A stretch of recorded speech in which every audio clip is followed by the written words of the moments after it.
Oh, hello everyone and welcome back to Valhalla.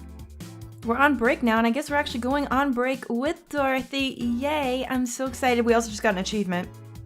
Don't call me Becky. Jill says, want one? Are you really offering a little girl a cigarette? Now you're a little girl? I always am. Innocence, however, is another matter entirely. But anyway, thanks, no. Smoking seriously messes with my air filters and they're a hassle to replace. Don't mind me, though. Smoke to your heart's content. Thanks. So, why don't you tell me about this guardian of yours? I want to know what kind of woman she is. Sure. Well, her name is Sophia Graham. Graham? She's a retired PE teacher. Nowadays she works at a gym during morning shift. She's pretty fit, if I do say so myself. She had a daughter. Apparently she suffered from nanomachine rejection all her life. And when she finally healed, she was hit by a truck. Oh my god. What was her daughter's name? I don't know. I never asked, really. Are you okay? I'm reading fear, or is it surprise? It's kind of hard to tell. I'm fine. Yeah, wait, read? Well, I don't see emotions like you do. I have to make do with a combination of body heat readings, face recognition, and context. I'm still a bit confused about some, but I've gotten better with time. Anyway, you sure you're fine? Yeah. Scared or surprised? She's not wrong, though. Wait, does that mean your last name isn't really Hayes? Hayes is just my artistic name. It sounds more exotic and that's what people usually look for in this business. I tried other names though. Dolores Hayes, Genesis Graham. I tried Dorothy Warrior once, but a legal team came out of nowhere and stopped me cold. So, what's your legal name then? Rebecca Dorothy Willow Graham. A bit of a mouthful if you ask me. So, Dorothy's actually your second name. Should I call you something like Becky then? People have always called me Dorothy rather than Rebecca for some reason. That's why I chose it. It's useful too. People have tried to falsify stuff using my name and they always get caught. Because they use Dorothy Hayes as their name? Yep. Only my mom, guardian, calls me Rebecca, so it's weird to hear it from others. What about Willow? Willow's my first surname, actually. When I got registered, my guardian was married to a guy who had Willow as a last name. Shortly after I joined their household, they separated, so I was left with his family name first. Hold on. So your real name in short would be Rebecca Willow? Doesn't have the same pizzazz if you ask me. Whatever you say, Becky. Stop it! It'd be like if I called you Julianne all of a sudden. Ugh. Whoa, that was anger I read just now. Lots of anger. I think it's weird enough already if you call me Jill instead of Honey. Weird, huh? How can you end up feeling associated with a name that's not yours? I have an uncle that always called me Tina. He kept calling my cousin Tina Jill for some reason. Neither of us minded though because he's calling us what he thinks we're called instead of mixing us up. That and it's completely useless to try and correct him. But you know, maybe that effect is true of your clients too. How so? Well, you're worried about your clients not hiring you because you're you, right? But think about what happens when it's announced that a character will be played by a different actor. Sure, it's a character, but people are also going for the actor playing the character. So you're saying they go for my roleplay instead of just mere roleplay? Sounds too far-fetched? Sounds plausible, actually.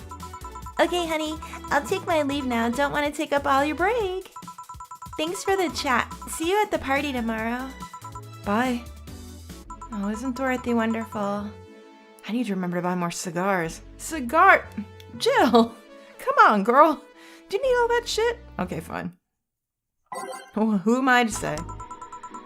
Back. Did I miss something? Unless you count the worst PPV main event fight I've seen all year, not really, no. Alright. You going out? I'll have a word with Gogo outside. He was so hyped for that match, he must be devastated. Okay. Welcome to Valhalla. Oh, hi, Sei. Yay! Good evening, Jill. How are you doing? No, the nightmares have stopped, so I'm sleeping better. Oh my god. This poor girl. How about your injuries? Oh, my bones are healing nicely. My wounds finally closed. The scars itch a bit, though. Well, that's good to hear. Are you by yourself today? Yeah, I'm running a couple of errands by myself, but I wanted to come here for a while. I also noticed the big guy from last time is outside. Buster? Stella doesn't want me being alone while I'm still healing, so she suggested him taking him with me. Whoops, I can read. Oh, I see. What can I get you?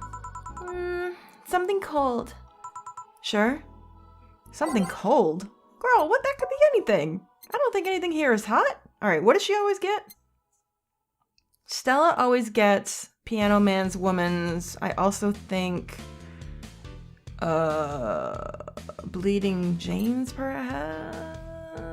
God, I feel like I've been doing nothing but Piano Man and Woman the whole time. Does it matter?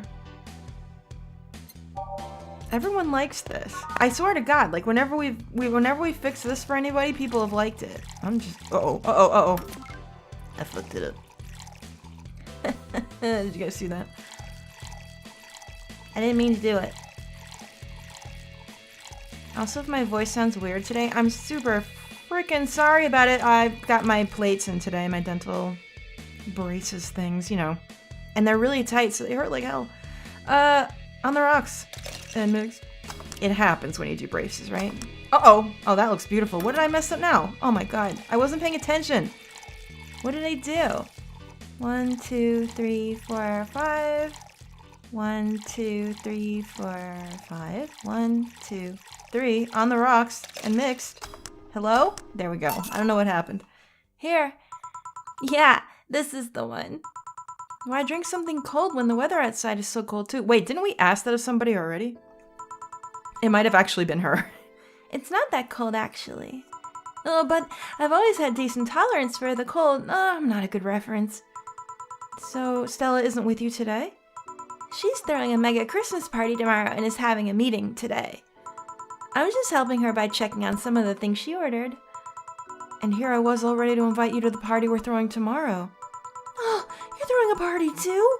Oh, sorry about that. Can't really say no to Stella. Maybe next time. If there is a next time at all. That's right, I don't think any of the patrons know that the bar's closing. Don't worry about it. It's not a big deal. I want you to know that I want you to have a good time. Have fun. Drink a couple of beers in her honor. I will then. What are Stella's Christmas parties like? They're really big. There's lots of food, and drinks, music. Sometimes there's too much food though. So at the end of the party, she lets the staff take home whatever's left. She also buys toys for all the children of her staff members.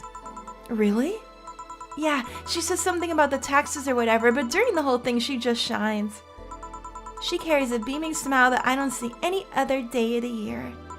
Many of the kids have even started calling her Auntie Ella. Stella always does her best to put up a tough girl facade, but she's very much in touch with her inner child. Ah, Pog, I want to be the same. Christmas, Easter, Halloween, you name a party and she most likely celebrates it big. Interesting. Do you like parties, Jill? Oh, I don't mind them. They're a good place to see people. I'm not one to actively look for parties to attend, though. I don't mind going to them. I see. I only go to parties that Stella's attending because, otherwise I'd just stand there without anything to say. That and, I'm not one to wear dresses, you know? Oh, same.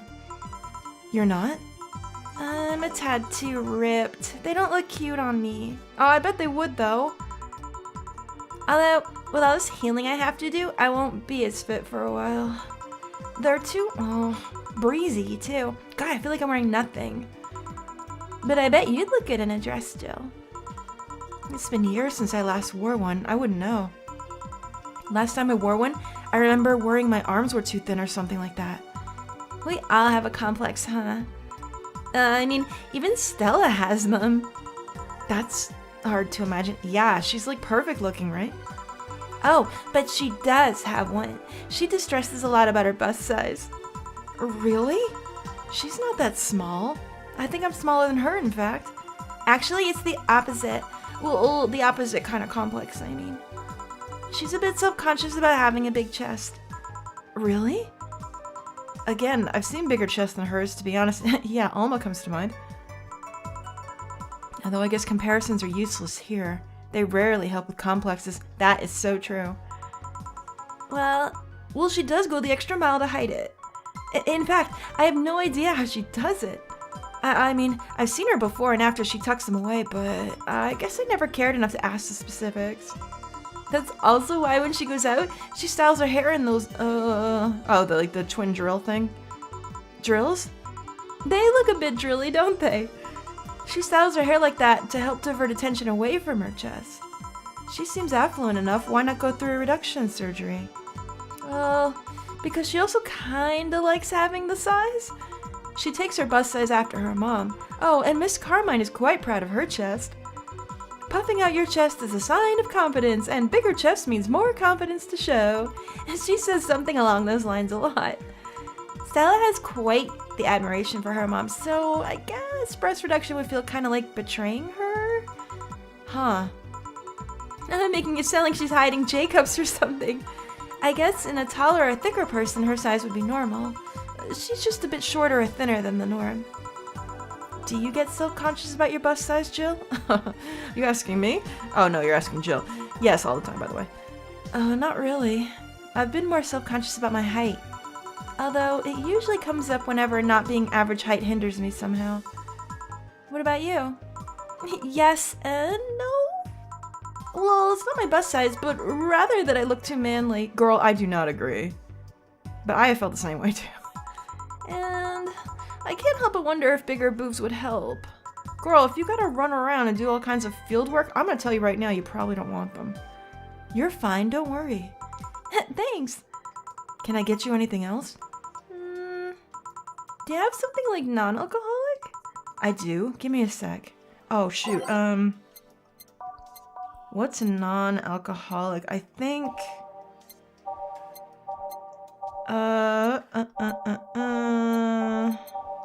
Some of the girly ones? No. Oh god, now we gotta do this. Because I can't ever remember. Oh, here we go. This one doesn't have it.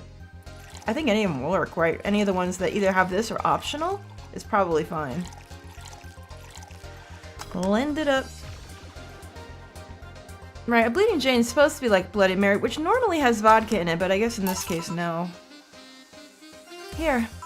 Thanks. You're not one to drink that much alcohol, are you? It makes me feel like sleepy, or at the very least my legs go numb. It's an annoying feeling, to be honest.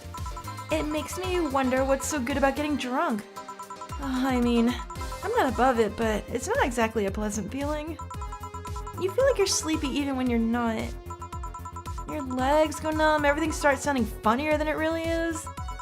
What's so good about not being able to control yourself? That's a good question, actually. Usually people like feeling numb because that numbness helps them forget their problems. Even if we don't talk about alcohol, there's a portion of people that can't afford food, or who are suffering from some pain that only alleviates when drunk or high. It doesn't really sound logical on paper, but then again, humans are rarely, if ever, logical creatures. Despair and pain cloud your judgment and make you do stupid things sometimes. That's true. Yeah, I've seen that firsthand. This world is an ugly side nobody deserves to be a part of. It's okay, Sei. There's also a matter of addiction, you know? You start just liking the drink, but then you need more of it, and before you know it, you're hooked. Oh yeah, that too. So, tell me, what kind of party are you guys throwing? Nothing fancy. It'll just be me, Boss, Gil, a couple of regulars. They'll bring food, we'll chat for a while, and that's it. Man, that sounds so good. At least better than the whole planning madness Stella's throwing right now. If you ever throw something like that again, let me know, you hear? Sure. Hey, Sei? Yeah? What do you plan on doing now? I'm gonna check one last errand before going home. No. I mean, what do you plan on doing now with the White Knights disbanded and all? That is a good question. Was that a question we should have asked, though? To be honest, I don't know. I never prepared a plan B because I figured if you can go with a plan B, why not just make it plan A? I'm not the brightest person, so I never graduated from college or even high school. I could go for a position with the police, but it wouldn't be as thrilling. And I'm tired of blatant corruption. Sick of it. Oh, maybe you should be a bodyguard for somebody. Like Stella. But I'm alive. I learned something after that Helen Apollo trust. Life is not something that you can just throw away easily. Clawing my way out of the place made me realize just how much I want to be alive. The body count left in the bank was ridiculous, but I'm still here. I don't know what I'll do, but I'm alive. I'll figure it out sooner or later. That's nice to know. Well, I gotta go. Bye, Jill. Good luck with the party. Oh, bye, Sei. I love seeing her. Please come again. Welcome to Valhalla. Oh, hi, Mr. Detective. Oh, Jill, way to welcome him. Oh, hey there, girl. Hey, a voice I can finally do today. Hooray. Give me a strong drink, won't you? All right. Something strong? Manly. Perhaps manly. What's manly? I don't know. All of these. You want something big? What's the big pile driver? That sounds manly as hell. Bitter, manly, and burning. Oops. Oh God. I wish it went by type. Suplex. Like, I wish you could scroll by the type. Oh, well, yeah, this one has a lot. Oh, fuck it. I'm just failing my way upward in this game, so it's totally fine. This has a lot of stuff in it, though, so maybe, like... And then it says it makes your face red. Like Mars. Maybe that's what he needs. Maybe either that or the crevice spike or, like, the gut punch would have been fine, too, probably. Here you go. Yes, this'll do. So, what brought you here? Nothing special. I was just working out a case and I happened to be in the area. What kind of work? Was this the voice I gave him before? I don't fucking remember, honestly. Tracking someone, a gun for hire. What about the girl? Crimson something. I'm tracking that girl. Didn't you just get out of that job? I did, but the guy offered a huge amount of money and, well, I just couldn't refuse again. Well, it's your life, not mine. I wonder, though, there has to be more to that whole thing than just acting as a middleman to look for some murderer. Say, how safe is this place? Well, we're protected by the BTC property laws. The walls are soundproof. And I really couldn't give less of a shit about selling info to anyone. Okay, wait, soundproof walls? Why? Did you see those vending machines outside? They're quite talkative, the bastards. It'd be annoying without those walls. Alright then. Have you heard of a Lord Lance Lavender? No. Sounds like an anime. He's some big name from Kanye-Vania. Kanye-Vania? Is that where Kanye lives? His blood apparently has some weird reaction to Glitch City's nanomachines. Once in contact with the air, it does nothing. But if still fresh and touching someone's blood, the nanomachines will initiate a reaction. Essentially, they'll just eat through the other person's body until there's nothing left. They're using him as a guinea pig to see what causes that reaction and if it could be used to fight nanomachine rejection. Uh-huh. Well, turns out the Crimson Rose is his daughter. She left years ago to earn her living here and he hasn't seen her ever since. He could be lying, you know. Doubt it. I did my research. She really is his daughter. Why didn't you figure that out earlier? I had no clue who was making the contract, and tracking all the messages to the source would have been too costly. Knowing who the sender was made things easier. I see. Can I get you anything else? What about Cobalt Velvet? Okay. Cobalt Velvet for Mr. Detective. Well, at least we know. Let's give them a big one, why not? Why not? Time to die, mister. That is a lot of commentary, holy crap. On the rocks. And mixed. There you go. It's in a fishbowl. Here you are. Oh, you actually did it. Were you expecting me to mess up so you didn't have to pay? No. So, what made you accept the contract anyway? Keeping in mind all the risks you told me last time. He told me he wanted to see her again one last time, or at the very least deliver her a message. He could have been lying. Yes, people lie, you made your point. Even then, I felt like I couldn't say no. I mean, I know what it's like not being able to find your daughter. What's it like to be apart from her, not knowing what she's doing, or even if she's alright? You do? I have a daughter. She's about your age. When she was a teen, we had a big fight and she ran away from home. At first, I just waited for her to show up, but then I started getting worried and went out to find her. I couldn't find any trace of her. Nobody'd seen her. Soon I was worried if something might have happened. I guess that's how my tracking skills and list of contacts began to grow. I finally found her, taking cover in some dumpster, unconscious from starvation. So yeah, I just couldn't say no to his request of finding his daughter. But I don't expect you to understand. Wow. So, how's the search going? I'm very close to finding her. That girl's pretty good at covering her tracks. Compared to her, from before the bank incident though, she seems slower somehow. Either she's let her guard down or something else is happening.